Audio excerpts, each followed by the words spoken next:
देखिए, बहुत खुशी का दिन है कि इनकम टैक्स बिल जो 1961 से एकदम वैसे निरस्त पड़ा हुआ था, जो कि बहुत कंफ्यूजन का पात्र हो गया था, जिसमें कांग्रेस बहुत उसका लाभ भी उठा रही थी, क्योंकि मेरा यह मानना है कि कांग्रेस पार्टी उन नियमों का पालन करती है जहां पर उलझन ज्यादा हो, जो सामान्य व्यक्ति हो उसको सरलता से सुलभता से न्याय न मिल पाए। तो मैं समझता हूं इस बिल के पास होने से दो तीन बहुत बड़े सिद्धांत सिद्ध हो गए।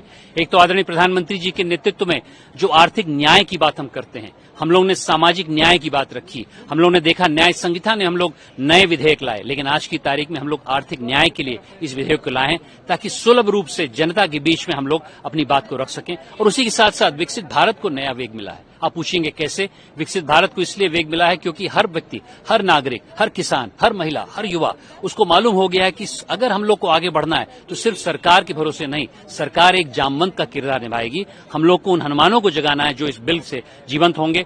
और अंत में मैं ये कहूंगा, इसमें बहुत चर्चा हुई, मेरा बहुत सौभाग्य रहा कि मैं उस कमेटी का सदस्य था जिसकी अध्यक्षता बैजयंत पारडा जी कर रहे थे, जिसमें हम लोगों ने लगभग 127 घंटे की चर्चा विमर्श की। 6500 ऐसे लोगों के और ऐसे वहां से नियम को हम लोगों ने संशोधित किया, उसको आधे में बिल को कर दिया। जो 5 लाख का बिल था वो 2.5 लाख शब्दों का बिल हो गया है। तो मैं समझता हूं विकसित भारत के लिए, सबके प्रयास के लिए बहुत सुगम बिल है और इसका मैं बहुत बहुत स्वागत करता हूं। कुछ इंपॉर्टेंट पॉइंट अगर आप बताना चाहें। हाँ, 3-4 इंपॉर्टेंट पॉइंट मैं कहूंगा।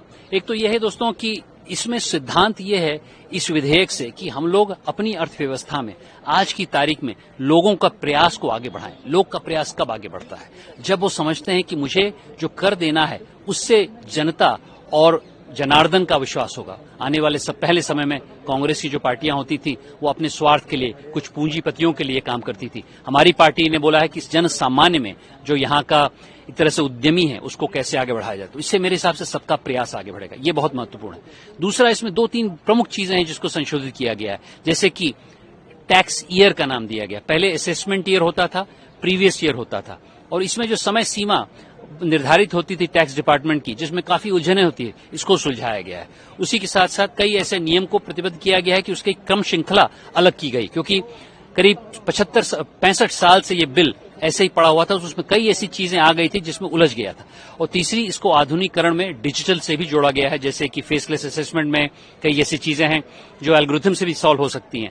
तो मेरा मानना है कि इसके होते होते हम लोग को बहुत बड़ी उपलब्धि मिलेगी, विकसित भारत को एक नई ऊर्जा मिलेगी, और आने वाले समय में मेरे जैसे जिले देवरिया में भी कई ऐसे लोग हैं जो इससे प्रभावित होकर और काम करेंगे और आर्थिक काम करेंगे। इससे विकसित भारत का सपना साकार होगा।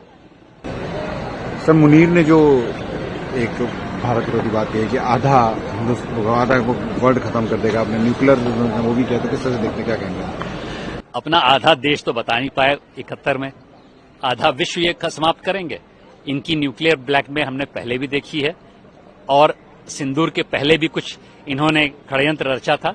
उसके विरोध में हम लोग ने 7 मई की सुबह हमारे नौजवान उनके ऊपर हमला किए, और उसके बाद उनके 11 मेरे हिसाब से एयरफील्ड्स को भी ध्वस्त किया।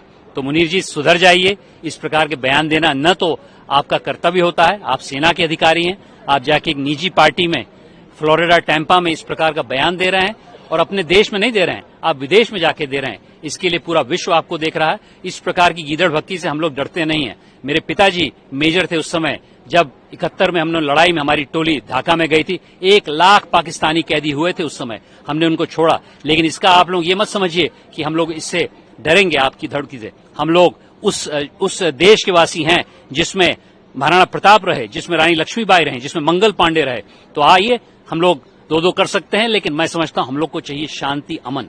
हम लोग को चाहिए कि पाकिस्तान के प्रेसिडेंट बोले, उनके प्राइम मिनिस्टर बोले, उनके सेना के चीफ न बोले, और वैसे भी बाहर जाके बोलना बहुत अनावश्यक है। तो मैं इस स्टेटमेंट की घोर निंदा करता हूं, और मैं समझता हूं कि हम लोग को शांति का, अमल का रास्ता निकालना चाहिए, वरना सिंदूर की तरफ फिर ठोके जाएंगे।